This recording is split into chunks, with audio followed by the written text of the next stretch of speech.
Hello student आम पूर्व class रे पढ़ी रासायनिक प्रतिक्रिया कौन रासायनिक समीकरण कौन और रासायनिक समीकरण कौन कौन थाए। आज पढ़िया रासायनिक समीकरण लिखा प्रणाली है। पूर्व आम पूर्व पाठ को मन पकईदे। रासायनिक प्रतिक्रिया कौन जो कि गोटे प्रकार अवस्था परिवर्तन घटुए साधारणतः भाव में रासायनिक परिवर्तन को रासायनिक प्रतिक्रिया कहते। तार किसी चार्टा थिला चार्टा को आम मन पकईदे। आउे कौन कौन अवस्था परिवर्तन रंगे परिवर्तन नूतन पदार्थर उत्पन्न एवं तापमात्रा परिवर्तन। तत्पर रासायनिक समीकरण कौन थिला रासायनिक प्रतिक्रियार प्रतीक बा संकेत रूप में जो समीकरण लिखा जाए ताको आम रासायनिक समीकरण कहूँ बा साधारणतः यह शब्द समीकरण आकार देखा जाए है। आज शिखा कौन रासायनिक समीकरण लिखा प्रणाली। तो आम कौन कौन कही रासायनिक समीकरण कौन कौन थाए प्रतिकारक थाए जदि एक रु अधिक प्रतिकारक थी मध्य युक्त चिन्ह तत्पर तीर चिन्ह एवं डाण पार्श्व कौन रही है उत्पाद उत्पाद जब एक रु अधिक है युक्त चिन्ह। आज गोटे समीकरण लिखार प्रणाली बुझा। तो मैग्नीशियम पात को जदि आम स्पिरिट बत्ती द्वारा जलैबा वायुर उपस्थिति आम प्रतिक्रिया करवा ताले कौन हम से मैग्नीशियम ऑक्साइड परिणत हम जोटा आम देखुं Mg+O2 कौन हो MgO परिवर्तन हो Mg+O2 Mg गोटे प्रतिकारक O2 गोटे प्रतिकारक दुईटा प्रतिकारक होगा जो कौन है मझे युक्त चिन्ह रहा तत्पर चिर चिन्ह दर्शाई कौन है उत्पाद को दर्शाऊँ जोटा कि MgO आकार रही जोटा कि मैग्नीशियम ऑक्साइड आकार कहुए। तो ये आम कौन जान जेहेतु आम उत्पाद और प्रतिकारक कौन है प्रतीक बा संकेत को आम दर्शाऊँ कौन कहुए सूचकीय रासायनिक समीकरण कहुए। तत्पर आम कौन कह पढ़ा रासायनिक समीकरण केते प्रकार देख समीकरण जब आम दुई प्रकार साधारणतः कौन गोटे समतुल गोटे असमतुल। समतुल प्रतिकारक कौन कह जदि प्रतिकारक वो उत्पाद रे मौलिक गुड़िक समान मात्रा था यौगिक थाए यौगिक रे जो मौलिक गुड़िक था से संख्या सामान हुए दुई साइड्रे ताले आम समतुल कहती जदि भिन्न होता है असमतुल कही था। जापारे समतुल व असमतुल। तो आम गोटे समतुल रासायनिक समीकरण उदाहरण देते जो कौन जिंक जिते बड़े हाइड्रोसल्फ्यूरिक एसिड सहित रिएक्शन करुच्ची से कौन दौर जिंक सल्फेट एवं हाइड्रोजन गैस निर्गमन हो देखु Zn+H2SO4 गिव्स ZnSO4 + H2।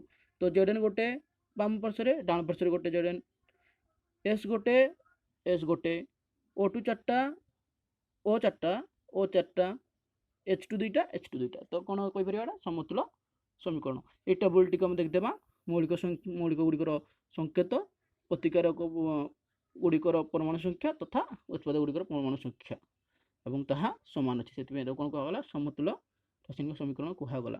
एवं कौन जाना एवं गोटे लंग क्वेश्चन जोटा कि प्राय 2016 मसीह आसी आज पढ़ा कौन असमतुल रासायनिक समीकरण को किपर भाव में आम समतुल करवा।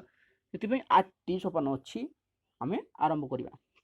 देख कौन से आमको गोटे कौन होमको समीकरण दिखाई प्रथम कौन करवा ताको समतुल करार अच्छी समतुल करने आमको सहज जानवा पड़ो कौन करवा प्रत्येक यौगिक व मौलिक होता गोटे गोटे बाक्स देवा द्वारा कौन हम जना पड़ कार केतोटी परमाणु अच्छी।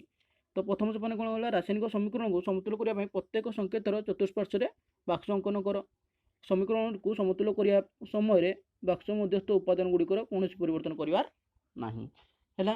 तो हो सारापर कौन करवा द्वितीय असमतुल समीकरण में मौलिक संख्या और मौलिक गुड़िकर संकेत तत्पर प्रतिकारक परमाणु संख्या और उत्पादन परमाणु संख्या को गोटे टेबल मध्यम दर्शाईदेवा। या द्वारा कौन हम जना पड़ो कौटी केतेटा माने कम एवं बेसी अच्छी जहाँद्वारा आम ताको समाधान कर। तत्पर कौन कही तृतीय सोपान कौन करवा सब सहज हाँपाई जो यौगिक गोटे उत्पाद व प्रतिकारक पटे जो गोटे यौगिक थी से कौन करवा देखा सब अधिक मात्रा कौन मौलिकटा रही। तो आम यहाँ जो देखा Fe+H2 गिव्स Fe3O4 + H2 ये कौन अच्छी O2 ओटा 4टा अच्छी डाण पार्श्व ओ 4टा अच्छी कि बाम पार्श्व के अच्छी गोटे अच्छी। तो कौन कर जो जल H2O आम ब्राकेट बोलते पूर्व 4 गुणी देवा 4 गुणी देले जोटा तृतीय सोपान कार्य परिसमापन होउची। एवं एटा कौन कले बाम पार्श्व 4 गुण देले डाण पार्श्व किसी गुणिबा दरकार नहीं कारण चार्टा अच्छी तो ये गुणी पार न गुणिले भी किसी प्रोब्लेम नहीं। तत्पर कौन करवा सेटा गलापर एवं कौन करवा से 4 गुण सारापर से इक्वेशन को आउे लिखिदेवा Fe + 4H2 gives Fe3O4 + H2। तत्पर कौन करवा बर्तमान खाली ओर आम समतुल कले एवं कौन अच्छी Fe बाकी अच्छी आउ हाइड्रोजेन बाकी अच्छी तो ये कौन करवा जहाँ कौटे धरले हे। तो ये कौन करवा देख उत्पाद पटे Fe3 अच्छी माने आयरन 3टा अच्छी तो कौन करवा प्रतिकारक पटे Fe रे 3 गुण दवा तो 3 गुण देने कौन गला 3Fe + H2O gives Fe3O4 + H2 4H2O से 4 गुण आइतला 4H2O gives Fe3O4 + H2। ये कौन करवा बाम पार्श्व प्रतिकारक पटे 8टी हाइड्रोजेन गला और डाण पार्श्व 2टी हाइड्रोजेन अच्छी। एवं कौन करवा उत्पाद पटे जो हाइड्रोजेन अच्छी से 4 गुण दबा 4 गुण देने कौन हो देखिए रिएक्शन टी समतुल है कि नहीं Fe + 4H2 gives Fe3O4 + 4H2 तो ये प्राय कौन है आमर समीकरण समतुल हो गला। तो समतुल हो नाला गोटे आम टेबुल बनई समतुल हो सारा गोटे टेबुल बनईदेवा ताद्वारा कौन हम जे खाता देखु तो खुशी लगे जे हाँ से आमको दर्शाईदेला जे ये समतुल हो नाला ये समतुल हो कौन के कार परिमाण रहीगला से दर्शाई देती आमको। तो कौन करवा ए समतुल कलापर लिखिदेवा कमी लिखा से भाया मौलिकर संकेत प्रतिकारक पटे परमाणु संख्या और उत्पाद पटे परमाणु संख्या यहाँ लिखले भी चलो न लिखले भी चलो एटा मु मार्क पाए माने मार्क देवे देखिए खुशी लगे मार्क देवे टी अधिक। तापर 6 नंबर कौन कही सेटा हो सारापर बाक्स को उठे दिखे आम समतुलर समीकरण को लिखिदेवा। एवं 7 नंबर कौन करवा 7 नंबर सपन कही भौतिक अवस्था प्रतीकर सूचना देवा। देख आमर आयरनटा सब कौन थाए सॉलिड आमर तो प्रथम कह गोटे पदार्थर अवस्था कत थाई 3टा अवस्था थाई कठिन तरल और गैसीय। कठिन आम कौन करवा एस देवा ब्रैकेट मध्य गैसियस स्मॉल जी लिक्विड बा एक्वस फेज एक्यू दिया जाए। तो ये कौन करवा देख आमर आयरनटा कौन अच्छी सॉलिड अच्छी तो एस दबा H2O टा कौन अच्छी भापर फेज बा गैस फेज रे अच्छी तो जी दबा। तत्पर कौन करवा Fe3O4 जोटा बाहर से भी गोटे सॉलिड पदार्थ बाहर ताको भी कौन दबा एस दबा H2 तो गैस ताको जी दबा। यही प्रणाली को आम कौन कहते हिट एंड ट्रायल मेथड आम चेष्टा कले सफल हेले। तो आम आमर कौन है वर्तमान असमतुल समीकरण को समतुल कर प्रणाली आमको जना पड़ी गला। तापर कौन अच्छी कहल तापर अच्छी विभिन्न प्रकार रासायनिक प्रतिक्रिया जोटा आम कौन करिया आज आरंभ करिया एवं परवर्ती समय परिसमापन करिया। तो विभिन्न प्रकार रासायनिक प्रतिक्रिया तो कौन करिया प्रथम आम प्रथम प्रतिक्रिया को जीवा जोटा कि प्रथम प्रतिक्रियार ना कौन हो संश्लेषण प्रतिक्रिया बा कॉम्बिनेशन रिएक्शन। देखो कॉम्बिनेशन माने तो आम आरंभ हो कॉम्बिनेशन माने दुई दुई माने कौन दुई बा अधिक प्रतिकारक जदि मिसिकी गोटे उत्पाद दियंती ताहाको आम कौन कहते संश्लेषण प्रतिक्रिया। जोटी कि उदाहरण स्वरूप तुम काम देती आम कर देख आम जो कैल्शियम ऑक्साइड किंबा कली चून नियंती ताकू जदि आम पानी सह कौन करती मिसाती से कौन देता है समिति चून देता है सेटा कौन है दुईटा प्रतिकारक मिसिकी कौन है गोटे उत्पाद उत्पन्न कले जहाँ आम कौन कही संश्लेषण प्रतिक्रिया कही। कैल्शियम ऑक्साइड जोटा कि सॉलिड ऑक्साइड चूर्णटा ताही तो कौन है वाटर लिक्विड फॉर्म टाक आम रिएक्शन करेले जहाँद्वारा कौन है समिति चूर्ण कैल्शियम हाइड्रोक्साइडटा उत्पन्न है संश्लेषण प्रतिक्रिया कहुए।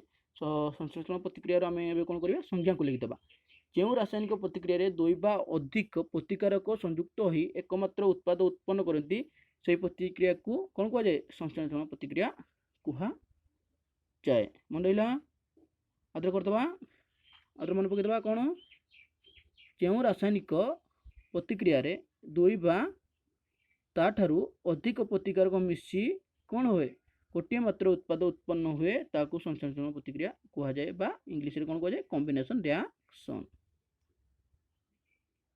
तापर कौन करवा ये किसी उदाहरण दिखाई उदाहरण गुड़िक भी देखिथबा कौन हो कार्बन ऑक्सीजन सहित रिएक्शन करके कौन कर कार्बन डाइऑक्साइड फॉर्मेशन कर जाए कोयलार दहन तापरे H2+O2 मिसिकी जो 2H2 हुए सेटा समतुल न थाए समतुल करने को पड़े H2+O2 कौन हुए H2O हुए ताकू समतुल कर तुम आउ थे एटा तुम घर कम समतुल करके देखाइब पूरा सोपान अनुसार तत्पर देख गोटे प्रतिकार कहला बेले कौन हम गोटे यदि तापर आवश्यक पड़ पारे बा ताप गोटे बाहरी थाए ताप उत्पादी कौन ताप उत्पादी गोटे प्रतिक्रिया है जो प्रतिक्रिया उत्पाद उत्पन्न होगा संगे संगे कौन हुए तापर निर्गमन होता है माने ताप बाहरी थाए जोटा कहनी ताप उत्पादी रासायनिक प्रतिक्रिया ताकू कहुए देख जो चूनटा को पानी में मिसेले से कौन हो फुटकाली सृष्टि हुए जोटा कि कौन हुए ताप उत्पन्न करे ताप उत्पादी प्रतिक्रिया कहुए ताप उत्पादी रासायनिक प्रतिक्रिया कहुए। तो आज ये परवर्ती समय अन्य गुड़िक पढ़ा मन रहा ताप उत्पादी प्रतिक्रिया कौन जो रासायनिक प्रतिक्रिया उत्पाद उत्पन्न होगा संगे संगे तापर निर्गमन होता है ताप बाहरी थाए जो ताप दरकार पड़ता है ताप ताकू ताप कौन कहुए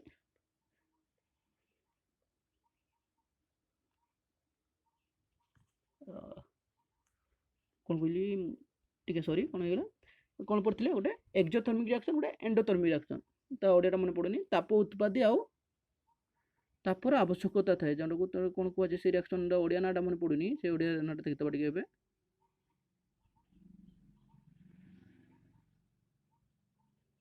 ताप शोषा तापग्राही ओडिया मन पड़ुला एंडोथर्मिक आउ एक्सोथर्मिक दुटा मन था एंडोथर्मिक कौन हुए तापर निर्गमन हुए आउ सॉरी एक्सोथर्मिक तापर निर्गमन हुए आउ एंडोथर्मिक कौन हुए ताप शक्ति दरकार पड़ता है से प्रतिक्रियाटा है तो मु आज ये समाप्त करुँच जदि किसी भी डाउट रहा कमेंट सेक्शन में पचार।